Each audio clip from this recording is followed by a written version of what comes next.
The power is just unrelenting and almost indescribable.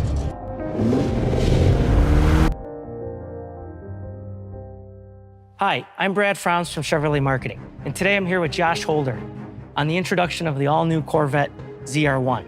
Josh, we understand the team's been super excited about this, but before we dive into ZR1, can we just talk a little bit about the journey that we've been on and what Corvette has meant over the last couple of years leading up to this point? We planned the ZR1 from the beginning. So with the Stingray, followed by the track-ready Z06, followed by the all-weather capability of the E-Ray, the hardware that goes in each of those cars was planned from the beginning, which is why the LT7 evolved from the LT6. It's still got that flat plane crank, high revving magic, but this time the equipped turbochargers really bring the power to these unbelievable levels. And you know, when you sit and you look at the car, it just looks fast, right? Like every Corvette.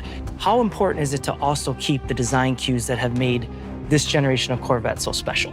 Well, keeping the foundation lets us keep the fantastic mid-engine proportions. The cues on the ZR1 expand upon its performance. So everything you see on the outside of the ZR1 has some functional purpose, and many of them have more than one functional purpose. The intercooler heat exchanger in the hood, not only does it cool the charge air, but it also helps create front downforce. Let's talk about the numbers. Can you give us a rundown of what ZR1's bringing to the table here? Brad, the numbers are incredible.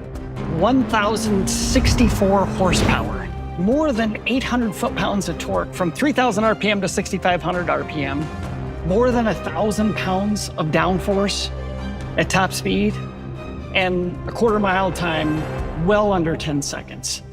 It's going to be the fastest Corvette that we've ever done.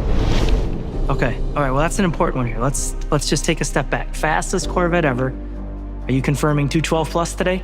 Significantly faster than 212 miles an hour. It's absolutely incredible. And when you start to think about the acceleration, how does that feel? It's really mind-blowing. The first time you get in the car, you get this experience that's like, oh my God, what did I just feel? But it doesn't go away. It never disappoints. You never get used to this kind of power. It's always special, it's always enjoyable. So the ZR1 represents the first ever factory turbocharged Corvette. When you think about turbochargers, some might say, hey, there's gonna be some lag, you know, it takes a little bit of time to spool up. What are some of the things that you all did as a team to mitigate that? That's a great question, Brad. And these turbochargers are massive, 76 millimeter compressors. So in the design of the turbocharger, we phase the exhaust cams in the engine to keep turbo speed as high as possible. We change ignition timing, throttle position, and we have a special wastegate that's electronically controlled. So we can use those features to keep turbo speeds as high as possible. So when you're exercising the ZR1 on the twisty roads, your favorite place to drive, or even on the track, that massive power and torque is always available. It's incredible. Yeah. Well, Josh, thanks so much for the time today. Really appreciate it. I think everyone's going to be extremely excited about what the 2025 Corvette ZR1 has to offer. You guys really rocked it. Thanks for giving us a vehicle like this. Thank you, Brad. We can't wait to share it with the world.